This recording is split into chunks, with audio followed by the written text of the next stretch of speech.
नमस्कार मनु। राजस्थान में कोरोना का कहर बढ़ता जा रहा है, लेकिन इस बीच राजस्थान सरकार ने एक बहुत बड़ा फैसला लिया है और वो ये है कि स्कूलों की जो फीस है वो अब तब तक नहीं देनी होगी अभिभावकों को जब तक कि स्कूल नहीं खुल जाते हैं।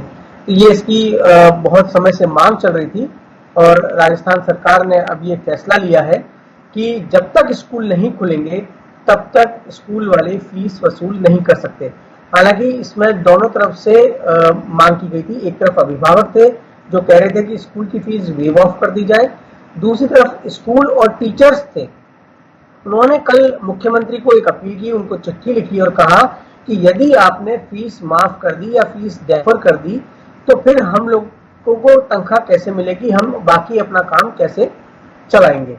तो ये एक रसाकशी का बना हुआ था। तो सरकार ने बीच का रास्ता निकाला है, फीस रद्द नहीं की है, बस उसको पोस्टपोन कर दिया है जब तक कि वो स्कूल नहीं खुलते हैं।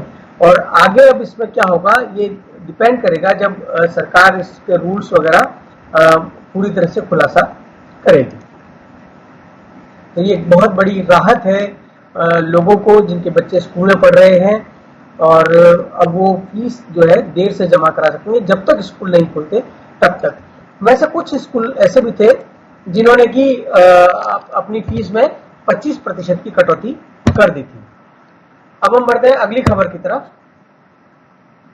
राजस्थान सरकार ने एक फैसला किया था कि जो यूनिवर्सिटी की परीक्षाएं हैं वो नहीं होंगी और न सिर्फ जो सामान्य बीए एमए वगैरह है बल्कि जो तकनीकी शिक्षा है उसकी परीक्षाएं भी नहीं होगी।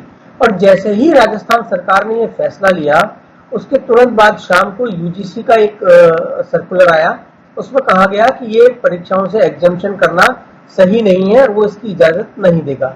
इसके अलावा मिनिस्ट्री ऑफ होम अफेयर्स ने भी कहा कि परीक्षाएं जो यूनिवर्सिटीज हैं वो परीक्षाएं आयोजित करवा सकती हैं। तो अब जो छात्र हैं वो असमंजस में पड़ गए हैं और अब राजस्थान सरकार के ऊपर जिम्मेदारी है कि वो यूजीसी को कन्विंस करे। तो हम बात करते हैं हमारे संवाददाता रामस्वरूप से। रामस्वरूप, ये बताइए कि अब ये सरकार कैसे यूजीसी को राजी करेगी, क्योंकि यूजीसी ने तो बोल दिया है कि ये एग्जाम्स आपको करवाने होंगे।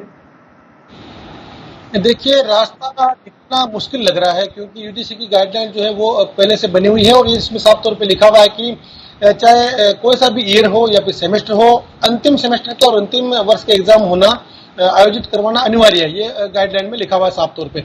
लेकिन सरकार ने 3 दिन पहले जो फैसला लिया था उसके बाद हमने जो प्रदेश के उच्च शिक्षा मंत्री है भंवर सिंह भाटी, उनसे बात की तो उनका ये कहना था कि सरकार इस मामले को लेकर के उच्च स्तरीय बैठक करेगी, यूजीसी को पत्र लिखेगी, केंद्र सरकार से कहेगी, क्योंकि अलग अलग प्रदेशों में अलग अलग परिस्थितियां हैं कोरोना को लेकर। कहीं संक्रमण बहुत ज्यादा है, कहीं कम है। तो हालांकि गाइडलाइन है लेकिन कोई और रास्ता निकाला जाना चाहिए क्योंकि छात्रों का या आम आदमी का जीवन की सुरक्षा करना बहुत ज्यादा जरूरी है। इसी लिहाज से सरकार ने निर्णय लिया था। अब 1-2 दिन में उच्च स्तरीय मीटिंग होगी मुख्यमंत्री अशोक गहलोत के नेतृत्व में, उसके बाद कोई पत्र लिखा जाएगा। लेकिन रामस्वरूप, एक इसमें मसला ये भी तो आ रहा है कि यदि यहाँ पे परीक्षाएं ना हो और आपने ऐसे ही प्रमोट कर दिया तो जब प्लेसमेंट होगा तो उसमें भी छात्रों को दिक्कत आएगी। जिन्होंने परीक्षाएं नहीं दी है तो उनको प्लेसमेंट में दिक्कत तो आएगी। हाँ, ये बात सही है, लेकिन जब यूजीसी इस बारे में कुछ निर्णय ले लेगी, राहत दे देगी, तो ये पूरे देश में एक तरह से समान स्तर हो जाएगा। हालांकि जहां तक ऐसा मालूम चला कि कुछ राज्यों ने उस नोटिफिकेशन को माना है, यानी कि एग्जाम करवाएंगे। तो अगर कुछ राज्य करवाते हैं और कुछ नहीं करवाते हैं तो छात्रों के लिए जो है एक बड़ा संकट खड़ा हो सकता है भविष्य को लेकर के, आगामी नौकरियों को लेकर के। अच्छा रामस्वरूप, अब हम अगली खबर पे चलते हैं, उसके लिए आप हमारे साथ बने रहिए। अचानक हम देख रहे हैं कि राजस्थान में कोरोना के केसेस बहुत बढ़ते जा रहे हैं।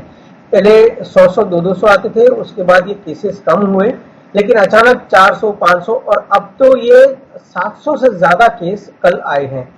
तो और एक्टिव केसेस भी 4000 के ऊपर पहुंच गए। रामस्वरूप, ये बताइए कि ये अचानक केसेस में वृद्धि का कारण क्या है और अब सरकार इसके बारे में क्या उपाय करने वाली है या उसने अपने हाथ पांव छोड़ दिए कि अब तो जो होगा सो होगा। देखिए, सरकार ने तो साफ तौर पे कह दिया है कि कोरोना के खिलाफ लड़ने का सबसे बड़ा जो हथियार है वो जागरूकता और बचाव है। इनसे बड़ा, इसके अलावा कोई बड़ा उपाय नहीं है। इसीलिए पूरे प्रदेश में एक बड़ा अभियान छेड़ा हुआ है। जिसमें सभी तरह के एनजीओ, पूर्व सैनिक या सैनिक अधिकारी या फिर रिटायर्ड कर्मचारियों को सबको इसमें जोड़ा गया है कि गांव गांव ढाणी तक लोगों को समझाए कि वो जो हेल्थ प्रोटोकॉल जारी किया गया है उसकी पूरी पालना करें। साथ ही पुलिस को ये निर्देश दिए गए हैं कि कोई हेल्थ प्रोटोकॉल के नियमों का उल्लंघन करे तो उनके खिलाफ सख्ती से पेश आए। रही बात केस की बढ़ोतरी की, तो ये केस पिछले 4-5 दिन से बहुत ज्यादा बढ़ रहे हैं। जिस तरह से कल एक ही दिन में 716 केस देखने को मिले, उससे पहले परसों की बात करें तो 640 केस देखने को मिले, और उससे एक दिन पहले की बात करें तो 480 केस मिले। ये पिछले 3-3.5 महीने में सबसे ज्यादा संख्या में केस है जो एक दिन में देखने को मिले हैं। ये यही कह सकते हैं कि जिस तरह से अब लॉकडाउन 2 अनलॉक 2 की प्रक्रिया शुरू हो चुकी है, सभी तरह के आवागमन खुल गए हैं, तो ये जो समय शुरू हुआ है अनलॉक 2 का, और तो उसके बाद जो कहते हैं कि संपर्क में कभी किसी को आ जाते हैं तो भी करीब 14 दिन तक उसके सिम्टम सामने नहीं आते हैं, तो ये अब जो है अचानक ज्यादा बढ़ने लगे हैं। राम सर, हमारे साथ बनेली एक छोटी सी आपसे बातचीत और करनी है, लेकिन अब हम चलते हैं अगली खबर की तरफ। राजस्थान में मानसून पहले आ गया था, लेकिन 12 दिन का इंतजार करना पड़ा राजधानी जयपुर को। और जब कल बारिश आई तो 2.5 घंटे में सिर्फ 2.5 इंच की बारिश में देखिए शहर का क्या हाल हो गया।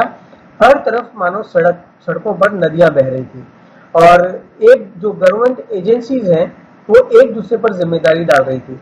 जयपुर में 800 करोड़ रुपए खर्च किए जाते हैं ये तमाम जो नाले वगैरह, ड्रेनेज वगैरह, इनकी सफाई रख रखाव पर, और उसके बावजूद ये हाल है। और नगर जो जयपुर के एडीएम है उनका कहना है कि निगम को हमने कई बार कहा कि आप सफाई की रिपोर्ट दीजिए, लेकिन उन्होंने नहीं दी। उधर निगम तो आप जानते ही हैं, अब सबके पास एक बहाना है कोरोना का, कि कोरोना की वजह से काम नहीं हो सका। लेकिन ये देखिए राजधानी की आप तस्वीर अगर इसमें देखेंगे तो यहाँ पे जो बारिश आई कल, उसके बाद काफी सड़कों पर बहा हुआ पानी का, नाले नदी बन गए, कारें फंस गई। तो ये स्थिति है अभी पहली बारिश में। अब हम चलेंगे अगली खबर की तरफ। निर्दलीय विधायक संयम लोढ़ा ने एक विशेषाधिकार हनन का नोटिस दिया था भारतीय जनता पार्टी के प्रदेशाध्यक्ष के खिलाफ। उसमें अब सुन रहे हैं कि उनके खिलाफ प्रथम दृष्टया मामला बनता हुआ पाया है, और सीपी जोशी ने पूनिया को तलब किया है अपना पक्ष रखने के लिए। रामस्वरूप, आप हमें संक्षेप में बताइए कि अब इसमें क्या होगा आगे। ये जो पूनिया ने जो कहा था कि विधायकों को खरीद फरोख्त, विधायकों को लालच देके कांग्रेस ने वोट लिए हैं, अब इस मामले में आगे क्या होगा जब विधानसभा अध्यक्ष ने उनको बुलाया स्टेट प्रेसिडेंट बीजेपी के? बिल्कुल, ये सवाल सतीश पूनिया से हमने पूछा था जब उन्होंने आरोप लगाया था कि जो 23 विधायक है कांग्रेस के, उनको जो है तो वहां पर जब रखा गया था होटल में तो वो लालच दिया गया था। एक डील हुई थी, उन्होंने अपनी बाइट में ये कहा था साफ तौर पे मीडिया के सामने कि एक बड़ी डील हुई है, जिनको किसी को रिको में जमीन दी गई है, किसी को कैश ट्रांसफर दिया गया है, ट्रांजेक्शन किया गया। तो इस मामले को लेकर के संयम लोढ़ा ने विशेषाधिकार हनन का प्रस्ताव लगाया था। अब अगर समिति के पास जाता है, समिति कोई एक्शन लेती है तो तय है कि सतीश पूनिया के खिलाफ कोई कार्रवाई भी हो सकती है, क्योंकि हालांकि निर्णय जो है अब समिति पर निर्भर करेगा। रामस्वरूप, आपका बहुत बहुत शुक्रिया इस तमाम जानकारी के लिए। आज राजस्थान की सुर्खियों में इतना ही था। बने रहिए स्वराज एक्सप्रेस के साथ आगे की खबरों के लिए।